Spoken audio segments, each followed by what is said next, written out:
மின்கட்டண உயர்வு வந்து கண்டிப்பாக மக்கள் மத்தியிலே ஒரு அதிருப்தியை ஏற்படுத்துவது எனக்கு வந்து இயல்பான, நான் ஏற்றுக்கொள்கிறேன். அவர்களுடைய வருத்தத்திலே நானும் பங்கேற்றுக் கொள்கிறேன்.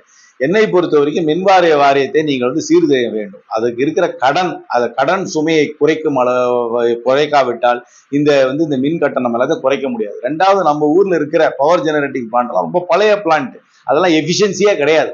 அதெல்லாம் ஸ்கிராப் பண்ணி புது இன்வெஸ்ட்மெண்ட் கொண்டு வந்து மோர் எஃபிஷியன்ட் பிளான்ட் போட்டு அப்புறம் வந்து டிரான்ஸ்மிஷன் லாஸை வந்து குறைக்கணும். அதாவது இந்த மின் திருட்டு, அப்புறம் வந்து இயல்பாகவே டிரான்ஸ்மிஷன் லாஸ் ஆகிறதெல்லாம் குறைக்கணும். அதுக்கப்புறம் அந்த ஃபைனான்சியல் ரீஸ்ட்ரக்சரிங், அந்த கடன் சுமையை குறைக்க வேண்டும். அந்த கடன் சுமையை குறைக்காத வரைக்கும் மின் கட்டணத்தை வந்து குறைப்பது மிகவும் சிரமம். அதை வந்து ஆக்கப்பூர்வமாக எந்த அரசாங்கமும் கடந்த 25 ஆண்டு காலமா செய்யவில்லை. அதனால இந்த அரசாங்கத்தால மட்டுமே இந்த மின் உயர்வு வந்துருச்சு நான் சொல்ல மாட்டேன். கடந்த காலத்திலையும் சீர்திருத்தம் செய்யாதனால அதோட பின்விளைவு தான் இப்ப மின்கட்டண உயர்வு இருக்கு. அதற்கு வந்து ஆக்கப்பூர்வமாக அவர்கள் வந்து ஒரு சீர்திருத்தத்தை கொண்டு வருவதற்கு அரசாங்கம் முயற்சி எடுத்துக்கொள்ள வேண்டும். ஒரு கட்சி தலைவர் வந்து கலைஞரையும் ஜெயலலிதா மேடத்தையும் இது வந்து ஒரு ஆரோக்கியமான அரசியல் கிடையாது. ஆரோக்கியமான அரசியல் வந்து எதிர்காலத்தை நோக்கி செல்ல வேண்டும். எதிர்காலத்திலே மக்களுக்கிடம் என்ன எத்தகைய திட்டங்களை கொண்டு போகலாம், எத்தகைய சீர்திருத்தத்தை கொண்டு வரலாம், எத்தகைய பொருளாதார யுக்திகளை கையாளலாம் என்பதுதான் விவாதிக்க வேண்டும். அந்த விவாதமே இல்லை தமிழ்நாட்டு அரசியல். எனக்கு என்ன வருத்தம்னா, விவாதம் எல்லாமே உணர்ச்சி இல்ல கவர்ச்சியை பற்றி தான் இருக்கு. ஒண்ணு சினிமாவை பற்றி, துறையிலிருந்து வருகின்ற நபர்கள் அரசியலுக்கு வருகிறார்கள், அவர்கள் வந்தா என்ன செய்வார்கள் என்று ஒரு விவாதம் நடக்குது. இல்ல உணர்ச்சி ரீதியாக கடந்த காலத்தை பற்றியோ அதை பற்றி உணர்ச்சி ரீதியான விவாதம் நடக்கிறது. ஒரு வளர்ச்சியை பற்றி, ஒரு வளர்ச்சி பாதையை பற்றி எந்த அரசியல் மேடையிலேயாவது டிஎன்இபியை எப்படி வந்து டிஎன்இபியை எப்படி சீர்திருத்தம் விவாதம் பண்ணுவது கிடையாது. நம்ம நாட்டில் இருக்கிற தெருநாய் பிரச்சனை எப்படி தீர்க்கலாம்னு விவாதம் பண்றது கிடையாது. நம்ம ஊர்ல இருந்து ஒரு ஊர் கூட ஸ்வச் பாரத் 20 லிஸ்ட்ல தமிழ்நாட்டுல இருந்து ஒரு ஊர் கூட கிடையாது. 20 இந்தியாவில் இருக்கிற ஸ்வச் பாரத் லிஸ்ட்னு வச்சிருக்காங்க. இந்தோர் தான் எல்லாத்தோட தூய்மையான ஊர்.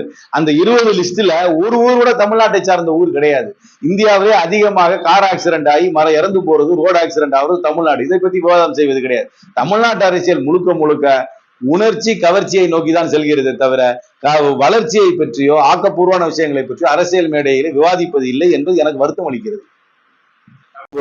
காவல்துறை கட்டுப்படுத்த வேண்டும். திடீர்னு இப்ப போய் 77 ரவுடிகளை அரெஸ்ட் பண்ணிருக்கேன்னு சொல்றாங்க. அப்ப இவ்வளவு நாளா அந்த ரவுடிகள் இருந்தது காவல்துறைக்கு தெரிஞ்சுதானே இருந்திருக்கு. அதனால இது உள்நோக்கு பகைக்கு தனிப்பட்ட விரோதத்துக்காக அந்த கொலை நடந்திருந்தாலும் கூலிப்படையின் மூலமாக நடக்கும் கொலைகளை கட்டுப்படுத்த வேண்டிய கடமை அரசாங்கத்திடம் தான் இருக்கிறது. அதை கட்டுப்படுத்த வேண்டும். ஆனா இதற்கு தீர்வு என்கவுண்டர் கிடையாது. என்கவுண்டர் செய்வதை நான் வன்மையாக கண்டிக்கிறேன்.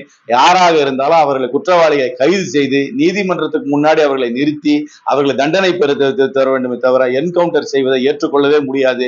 அந்த கூலிப்படைக்கும் காவல்துறைக்கும் வித்தியாசம் இல்லாமல் போய்விடும் என்கவுண்டர் செய்தார்கள் என்று. ஒரு ஜனநாயக நாட்டிலே சட்ட ரீதியாக அரசியல் சாசனம் படி நடக்கும் நாட்டிலே என்கவுண்டர்களை ஏற்றுக்கொள்ளவே முடியாது.